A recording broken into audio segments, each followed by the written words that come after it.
Hey Snake, have you ever seen Forbidden Planet? No, can't say I have. It's about this expedition that goes to the planet Altair 4 in an ultra-fast spaceship. When they arrive, they meet the survivor of the last expedition, Dr. Morbius. Dr. Morbius was exploring the planet along with his daughter Altera and the versatile Robbie the robot. Ignoring the doctor's warnings, the expedition team is suddenly attacked by an invisible creature called the Monster from the Id. The special effects they used for the science stuff were really neat. I wish I had a robot like Robbie that could make anything I wanted it to. I'm more interested in that invisible monster. If I were invisible, I wouldn't have to bother hiding or wearing camouflage. Maybe someday you'll be able to turn invisible. Yeah, that'll be the day.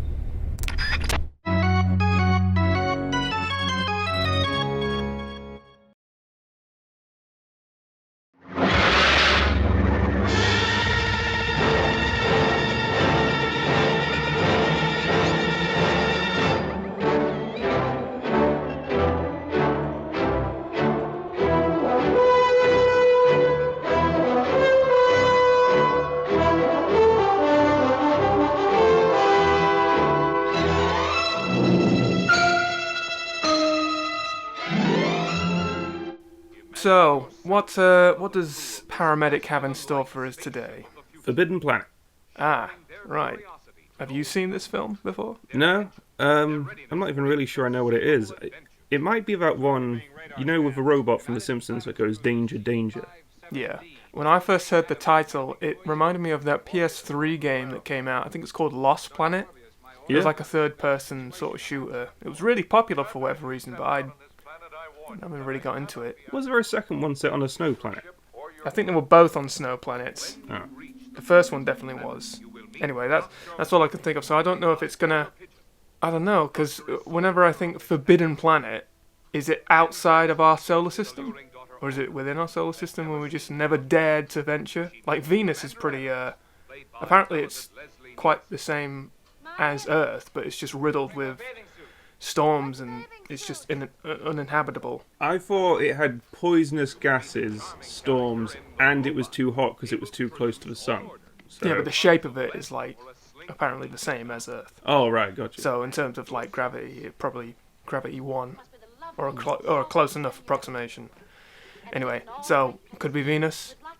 Maybe. And Venus is a term for a woman's vagina, and that is forbidden to many cultures. So maybe they're gonna maybe this isn't even, maybe it is just a big metaphor. Maybe this is like a porno we're about to watch. In which case, I don't think I could be in the same room with you. That would just be a little weird. Yeah, well, if there's one thing I do know about this era, well, actually, maybe this is a bit late, because I think this was 57, but especially, like, in, like, the 40s and stuff, all the cutesy, like, hey, gals, hey, fellas, let's get on. It was all just, euphemisms for, whoopee. Whoa, so are you saying that perhaps maybe my theory is correct? I'm saying there's a chance. Well, here's hoping. That is not. All right, let's venture to the Forbidden Planet. All right, when that movie sort of started and I saw the robot, I was like, all right, looks like I was right, mostly. But then you turned out to be quite right. I think you were more right than I was. Yes, I mean, I just said that based purely on the title of the movie, and with my dirty mind also intruding on that assumption. But no, yeah, I think I did hit the nail on the head. Just, I mean, I think they must have known to a certain extent because, like the old Batman's TV show? Oh, yeah. And when you're little, you can sort of look at that and go, oh man, what were they thinking? They were trying to make a Batman show and this is what they made. They really failed. Like, it was just so... But then you grow up and you're watching like, oh no, they knew. They knew how silly it was. And I do get the same feeling with this. Yeah, because like there are just some lines where you just think, did that really just happen? That seems terribly unfitting. And they pause for a beat to let it sink in and they just look at each other. Like, what was it? In one scene later on, he goes, where have you been, Robbie? I was just giving myself an oil job. and freaking, what's her name? Altera. She just looks at him like, okay. Okay. You didn't really have to tell me that. Yeah, a lot more of a movie. Like, it's quite segmented in a way, because there's like the opening bit, then there's quite a bit with Altera, and then there's a bit with the robot before that, and it took a while before it really got into like the sort of central conflict, didn't it? Yeah, I feel like how they introduced the main characters, they did quite well. Actually, I think that overall the whole movie, because you mentioned before how you thought that what you were thinking of the Doctor and the robot was from a series. Yeah. And I think actually this movie is like a stretched out episode of a series like that, because, well, I've been watching a lot of Star Trek recently. This did give me a big Star Trek feeling. Yeah, because, well, the way it's structured is, obviously there's a problem at hand that the crew encounter, and then a lot of the time it's a lot of exposition dumping, and, if you're only watching like an hour-long episode of Star Trek, that doesn't last all that long. So it's not too boring, but it is also necessary. I mean, it's an exposition. Yeah. And for the most part, I thought it was all pretty interesting. All the theories and such that were coming up in this movie. There was only one section of the movie that I thought could have been cut out, and that's when they had visited the laboratory, and then they went on to see how the power was being supplied.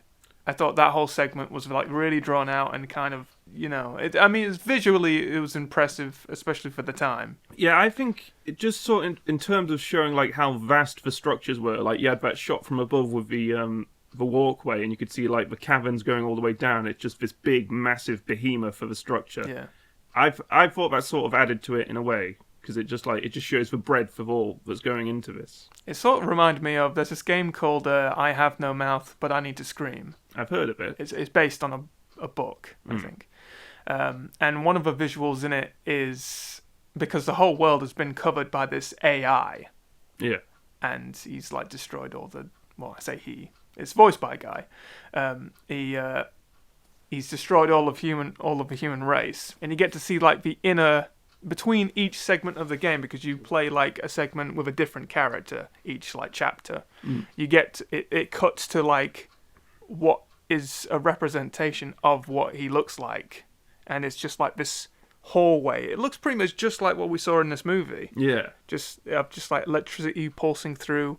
I wonder if maybe the developers of that game saw this. I think, yeah, because there's a lot of things in this that remind me of other stuff, like the control room reminds me of the TARDIS, the sort of teleportation bays and like structure and everything reminds me of Star Trek. Then there's bits of the alien structure that remind me a lot of Subnautica, just in terms of like the angular archways and stuff. There's a couple of references to Fallout, I noticed. Obviously, the robot Robbie, he's a spitting image of a Protectron.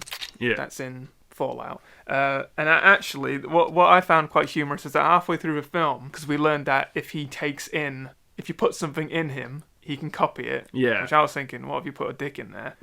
Would just make a dildo? Anyway. And that chef fella comes about, and he tries to replicate all this bourbon. Yeah. Because he's only got a little bit left, and he ends up like doing what, 60,000 gallons or something? Yeah, it's a ridiculous amount, just piles and piles of it, and the way he grabs it, and it's like he chugs it. He's like, this is really real. It's Kentucky, Tennessee bourbon or whatever he says. Oh no, I meant the robot though. Oh right, yeah, he just takes it straight away. Because he's got a lot of great gags for robot. Because he never winks at the camera. He's got this very official, like an airplane, Leslie Nielsen. He just says everything very seriously. Yeah. And it makes it funnier. Yeah, he's quite the character. But the last, that is like a reference to, there is a specific Protectron in Fallout 4 that dispenses beer, and he becomes like, I think it's called like Beer Buddy or something. He becomes like one of your best friends. And the last Fallout reference, or rather this being referenced in Fallout, there's a whole DLC called Old World Blues, and the main antagonist in that is a guy called Dr. Mobius. And like everything in that area, it's like, it looks just like this film. Do you know what? Because Morbius is like a strip that sort of goes back on itself. But what does Mobius mean? No, that's what Mobius means. What does Morbius mean? Morbius, I don't know. Isn't it the first? I think he might be like the progenitor of a civilization in another story, which kind of falls directly into this story because he's the only man on that planet, and his daughter sort of acts as sort of like an Eve, also forbidden fruit, because as soon as the fellas go there, straight away they're like, oh, we're just a bunch of 20-year-olds, haven't had sex in 3 years. And then they were very upfront about that. They just and the doctor didn't seem really bothered at all. I was like, what kind of father are you? It's like, you stay away from my daughter. That's how I'd expect him to react. Like, right off the bat, they're like, man, we've been in space for a while. Yeah. It's sort of that Star Trek thing as well, as like people in space are almost like sea voyagers, but it's just they're in space. It's like, oh, we haven't been to port in half a minute. And it did have some weirdly sort of dated gender dynamic romance scenes, didn't it? Because there's even a bit where one of them's taking her aside, and it's almost like he's grooming her, like, oh, you never had a kiss before? Well, I'd be happy to show you. and then she kind of reverses it on him because she's like, I don't feel anything. And maybe if we go again, let's do this right. Yeah, I was worried when this all happened. As soon as I saw Altair, I was like, oh no, it's going to be one of those films. But because of how she was written, she wasn't really having any of it. Yeah, she sort of deflected a lot of it. And then, there was another bit where, like, he was saying, oh, he's got real fire in his eyes, not like you. He's like, well, hold on, I'm not completely harmless. And then even when the guy catches him, he's sort of like going, oh, there are benefits to rank and everything, and he's like, it's just like not veiled at all. No. And then he sort of has a go at her for like dressing skimpy as well. Yeah, but she didn't know any better. Well, yeah, but also like. By the way, she lied. She said that she designed all the dresses. Well, she might have designed it, but then got Robbie to make it. Well, she verbally designed it, I suppose, but beyond that, it was all Robbie. I was just gonna say, I think by today's standards, it's a bit uncouth to sort of like criticize a woman for how she dresses, and even maybe this was because this was before the '60s. I'm not sure when it was, but like she sort of gets annoyed at that, sort of saying like, you shouldn't tell me how I should dress and everything. So yeah, I don't know. When did sort of like the second wave sort of feminism happen? I don't know. I'm not a girl. But yeah, I mean, it's funny because some of it was a bit dodgy, but it was almost like a weird sex comedy in a way. It just didn't have any sex in it. Well, that's what I'm saying. That's another reason why it really does seem like an episode of a series, because the way it was structured, it was going back whenever it wasn't like focusing on the crew. And it was just looking at the antics, especially the early point in the film. It was just looking at the antics of like Altair and Dr. Morbius and Robbie. Yeah, I was thinking this could be a show. So yeah, because they just got up to all sorts of things. The one thing that confused me, there was a bit in it because at first I was like, why are there like? It's a bit naff that they have Earth animals on a planet. That's silly, but then they do explain it later. But what was the deal with like the tiger? They have like it was quite clearly sort of a split screen effect where like. We're saying, oh, that tiger's tame as a kitten, and it looks like she goes to pet it, but her arm is like 2 foot above it or something, because they've sort of interpolated it, right? Maybe. I mean, you get tigers in Vegas who are like. I guess so, because at first I was like, is the tiger really there? And if so, man, like the actors back then, they were either brave or they were getting paid really well or something. But just sort of like when the tiger moves across the screen past the lake. It's like there's just a big enough a gap that she can start to move and like nothing happens. I know. I think it potentially could be real because actors they were made of stronger stuff back then. Yeah, being around a tiger is like I don't know if I'd say that. I'd say they just probably had less regulations. But I mean later on there has to be a split screen, right, where the tiger lunges at them, and then gets vaporized. But I was a little confused about what that scene meant, because she's like, oh, it looked like it was going to attack me. It's like, you really don't know. I have 2 theories on that. Yeah. Either it sensed, because animals, like, they sort of, I don't know, they become, like, protective. And it sensed that she was sort of becoming in heat over Leslie Nielsen's character. Yeah. It could feel that. It was like, hey, what's going on here? Don't steal her away. And my second theory is, it had the hots for Leslie Nielsen, and it was trying to kill her. It's like, the bitch is mine. No, the man is mine, bitch. Wait, was that Leslie Nielsen? Yes. Oh, I didn't realise. You didn't see him in the credits? I didn't know. Well, I glanced at the credits. Or see him? I glanced at the credits, but I didn't expect to recognise anyone. But it's funny. It's just funny that I mentioned him earlier, and I didn't realise. That's why I thought you mentioned him, because Yeah, that he is Commander Adams. I don't know. It's the first time I've seen him in a serious role, which I guess he was probably He's pretty young as well. originally known for. Probably. Yeah, he's known for like more serious acting, and he did very well in this film. I think he just sort of transitioned into comedy because of Airplane, to my understanding. Mm-hmm. You even mentioned Airplane while we were watching the film. I think I mentioned it while we were recording. Yeah, whatever. Yeah. Anyway, but no. Speaking of comedy, though, there was some really like great gags, like because whenever it cut to the crew, I was thinking, oh boy, this is going to be either exposition or it's going to be boring military stuff. I don't know, but no, there were some scenes that when they had like they were setting up that. What were they doing with that metal pulling device? What, they were just moving equipment around, or were they actually like mining for resources? I'm not sure. Well, anyway, they were first setting that up, and they had the chef get sucked up by it, the magnetic force. Yeah. That's the thing when because there is a lot of exposition, and it can get boring to some viewers. But I think this film, it has moments like that frequently enough. Sprinkles in some levity. Yeah. Mm. I thought the planet looks quite cool. It looks like a painting, doesn't it? Yes. Because that's probably what it is. It's just like matte paintings placed into scenes with real actors. Well, what do you think about... Because the first thing I made note of the film were the sound effects. Because as soon as the credits came on, I was like, okay, going into this, I actually thought it was going to be like another thriller, sort of scary film. But for the most part, it actually wasn't. No, it was quite light-hearted. I think like this is a family film. I mean, they did suggest that everybody was torn apart by this horrible monster, but we never actually got to see that. But that's a bit naff in a way. Because he says, oh, there was a mysterious illness that tore everyone's arms and legs off. Like, how can you mistake that as an illness? Yeah, that's too suspicious. Yeah, like you just walk in on... To say later when one of the other guys gets torn apart, and he doesn't sound that bothered. He's like, oh yeah, he's been killed. He's like, what's wrong with him? Oh, he's all over the place. And he just doesn't sound like horrified or out of breath or anything. But yeah, if you walked in on that, you wouldn't go, oh, it must be some native flu or something. Yeah. Well, that's the thing, because as soon as Morbius said that, he was like, oh, they were all inflicted by this horrible disease. And then Leslie Nielsen says, what are the symptoms? Oh, the limbs go everywhere. And I was like, what? That doesn't make any sense. And then he said, oh, no, it was a monster. Oh, so first an illness, now it's a monster.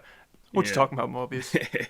But, yeah, as I was saying about the sound effects, so at the beginning, during the credit sequence, and a few films we've watched so far have done this, they've just been, like, sporadic, like, nonsensical sounds that sound sort of spacey. Yeah, and I think what's effective about that is that it would have been more unusual back then. I think we're kind of used to that kind of ambience now, but there's so many unnatural sounds, and apparently this is a thing with the Doctor Who theme as well, is that it reaches a frequency and sort of a timbre that ignites the fear center of your brain. And if you're not used to hearing those noises and you just hear all these weird, unnatural sounds, it automatically puts you into a sort of state of like, oh, something really eerie is going down. Oh, I wasn't really getting that. I thought they were quite annoying at the beginning. Oh. They were loud and obnoxious, right?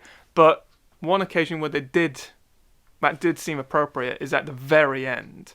When the monster was coming through the door and it was going ding, boing, boing, boing, boing, boing. I was like, okay, things are tensing up. I don't know what's going to happen here. The sound effect guy doesn't know what's going on.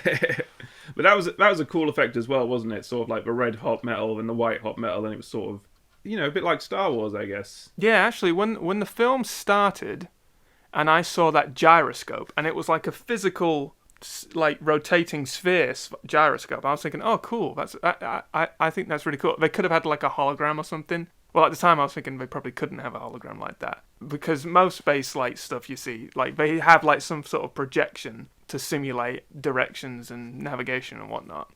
But later on in the film, they have holograms of a little... Yeah, and actually it looks really, really good. I think that's some of the best... It kind of reminds me of when you first saw Princess Leia being projected by R2-D2. And I think all of the practical effects look good, with the exception of the shutters. They're just one frame being open and then shut. Just pop in, yeah. Yeah. But yeah, all the special effects, especially one scene in particular... With the monster. The monster, right? I think that looked amazing. That looked so cool. I just loved the idea that because it looks kind of like a John Bluth sort of like Yeah, drawing. it's like a cartoon. Yeah, you might think that wouldn't fit so well, but with the fact that it's utilizing arcs of electricity to represent this. It's like we're just image. catching the contour of it. Yeah, and for that reason, it really does work. And I don't really know how the hell it must have been wires or something, but how it was picking up dudes and throwing them on the ground. Yeah. It's really impressive. Because it was sort of that Back to the Future type thing where it was like that hand-drawn sort of painted lightning, wasn't it? I did think, it does look a little cartoony. It reminded me a little bit of the Cave of Wonders. Oh, yeah. But It reminded me of the Yeti that summoned during Sex Bob-omb's fight with the Takashi brothers. Yeah, it reminded me of that as well. Yeah. But the fact that it is a projection of the professor's mind, that sort of explains away why it would look cartoony, doesn't it? Yeah, there was a point in the film, it was right after that scene, you went, oh, and I was like, wait, he's figured it out, apparently. But I'm still, like, on the fence, like the monster was. I was on the fence. I, for the longest time, was thinking that Alta was the monster, and when she went to sleep, because we did mention sleep a lot from time to time, and I thought, when she's asleep, is that when she turns into a monster? Like, she's sort of like a werewolf thing going on? But no, it turns out to be something actually more abstract and cool. And actually, going back to that game I was referencing, I Have No Mouth, But I Have to Scream, the AI, at the end of the game, the way you beat him, you have to find his superego, ego, and id. And you have to, like, take one of them out, or all of them out, something like that. But the idea of, like, a subconscious being manifested in such a way is very cool to me. I still don't understand, like, the science behind it, but it's cool anyway, even if it's magic. Yeah, it's like that thing of, any science that's complicated enough looks like magic. Pretty much, yeah. I thought, like, the whole thing with, like, increasing intelligence sort of a bit dated, the way they talk about that, because it's almost like they're measuring it in numbers and, like, oh, look how high I get the thing. Which I think is sort of like a bit of a childish way of looking at intelligence, but you also have to convey the idea simply to the audience, don't you? So, yeah. Oh, you mean the dick measuring thing? Yeah. Morbius, yours is huge. I was like, yes, well, I've been using this thing. It's like a Swedish penis enlarger from... It looks just like one of them, actually, from Austin Powers. Well, one thing that sort of came to mind while I was watching this is the character... What's the daughter called again? I keep forgetting her name. Altera, yeah. Altera, got that. One thing that comes to mind is Altera. Have you ever seen Tangled?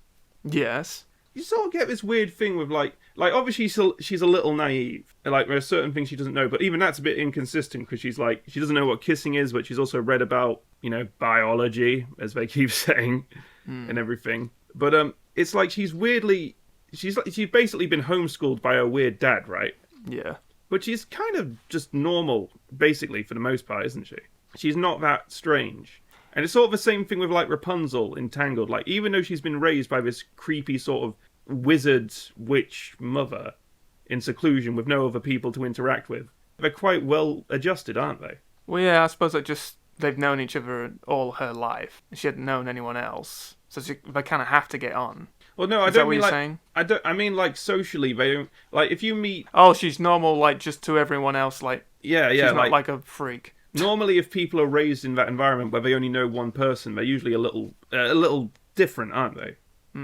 They don't have the same social language that they would if they were, like, raised, if they were brought up in a school or something. Yeah, well, I suppose they could have really gotten into, like, her upbringing, but they didn't. It's not that type of movie, I guess. It's not the type of movie. It's like how in Star Wars, where Mark Hamill was saying about his hair when he goes into the trash compactor, and then he comes out and he says, like, well, shouldn't my hair be all messy and everything for continuity's sake? And Harrison Ford just says, kid, it ain't that kind of movie. If people are looking at your hair, we're in big trouble. It's true. Yeah. So I kind of already thought that, but I just, I thought it was notable to bring up. And let's see what else we got here. My favorite joke in the whole thing was, this is a very oxygen-rich environment. He's like, yes, I never touch the stuff personally. Yeah, but he's quite inclined to touch the alcohol, the bourbon. Yeah. Oh god, this is good stuff. The set design was quite nice, wasn't it? I mean, for a movie called Forbidden Planet, we don't really see that much of a planet. It's just like the landing area, the house with a garden, and then like some underground labs. But of the sets they do look quite nice. It does have that sort of abstract, sort of like painting aesthetic to it, doesn't it? Where it's not really believable, but it looks interesting. When we first saw Robbie in the vehicle in the distance, it looked just like a scene from Roadrunner. And it looked like a Roadrunner. Yeah, like when the dust cloud was coming, I was like, oh, is this some invisible alien coming for him? And like, I thought that's a pretty interesting way of showing it.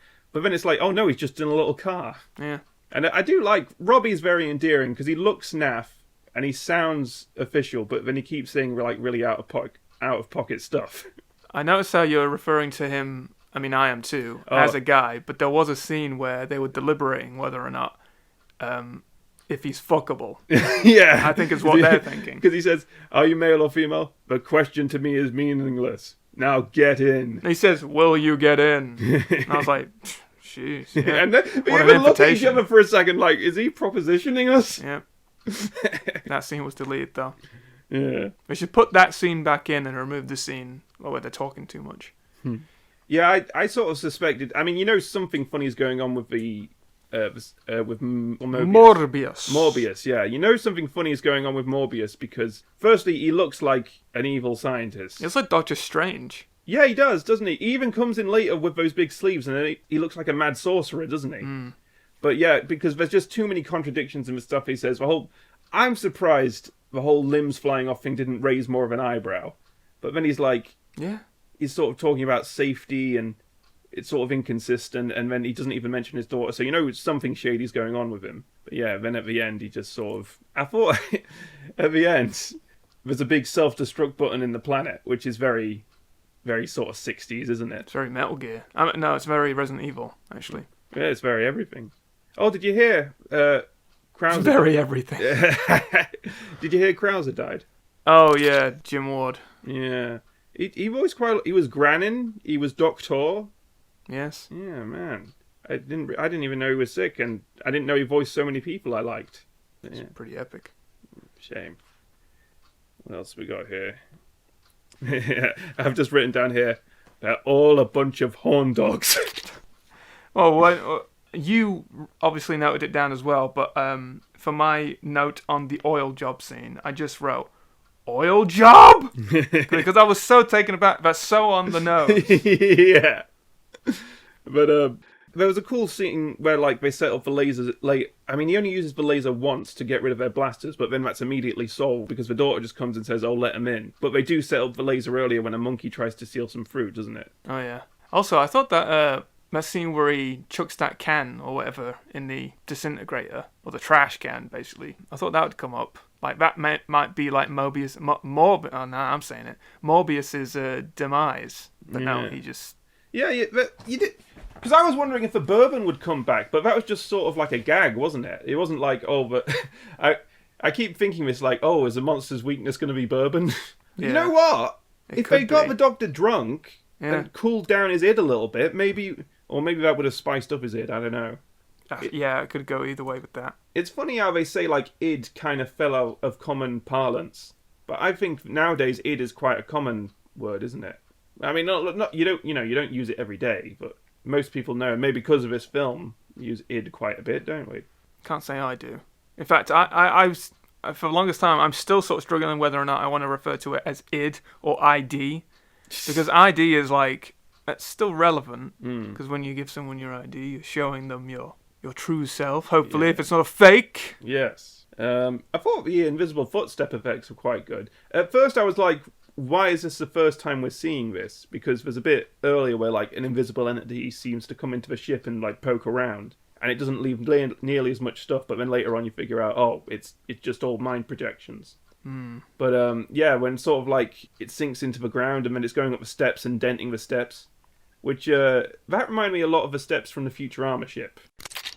Sorry, that was completely off topic, but because I was thinking the ship looks like the Doctor Who TARDIS room, but then like the steps coming down with that sort of very 60s ship design where like you'd have steps like that, and it reminded me of like the Planet Express ship. Well, I was quite surprised that I think this is like the first like alien or space travel film that had a UFO saucer being piloted as by the humans. Yeah, I did think that was a bit notable. I was thinking, what other film does that?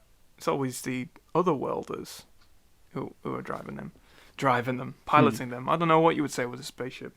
But actually, seeing as you mentioned the going back to the id monster, I was thinking, because like I said, I don't really know what manifested it, if it was just magic or science magic. I was thinking, if the doctor, this is the crew's doctor, I mean, if he hadn't died, I thought his id monster was going to battle with the other id monster. Because that would be a lot of work to have like a scene like that. That'd be a real Scott Pilgrim sort of moment. If they ever like remade this film, they'd probably do that, wouldn't they? Yeah, that sounds like a really cool idea. And if they don't do it, I'll do it. But all in all, I mean, you could just say it was a bit of like a campy, fun adventure, you know, designed to thrill and to Kill. Or stimulate even. Oh yeah, there's plenty of stimulation in this film. Yeah, but it was a good time. When I try to think of what it's about, because he wants to sort of hoard the science because he doesn't realize how ego-driven he is, or indeed id-driven. And so he's like, oh, I'm way more intelligent, I'm the smartest, I'm the one who has to sort of control how much technology, you know, we sort of take back from this place. Which, you know, in a way you could see, but the fact that he is quite ego-driven, you know, to the point where he murdered his entire crew without realizing it.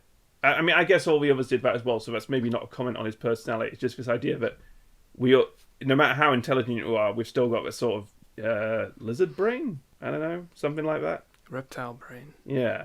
We've all still got that sort of baser instinct in us. And while he was sort of like not admitting it and being very cagey and like he thought of himself as above it, whereas the guys of the crew, they were very in touch with their id, weren't they? And they sort of, I guess it was a bit more tempered because they weren't trying to, you know, like how in a lot of space shows it gets to the point where like you don't have the smartest people doing it. It's just the technology's so common. Like in Alien, they're just like a bunch of worker days, aren't they? Yeah. And you sort of get that sense with these guys is like they're not necessarily super intelligent. They're just sort of like the workaday guys.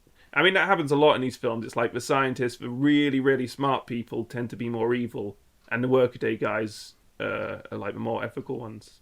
Yeah, I like how even though it has the inclusion of the monster, it's not really about the monster, or at least not the physical monster. It's more like the monster inside. Yes, our own hubris. The invisible monster. Yes, because it's in our brain. It is. But yeah, I definitely enjoyed it. Yeah, I think it's been one of the best so far, and I think it's a great family film. I would have loved to have watched this when I was a kid because it is like an episode of Doctor Who. Yeah, but like a big one. Yeah, a big episode. I keep forgetting to check what our next film is. Oh, you know what's next? No. On the Beach, which you know why that's significant, don't you?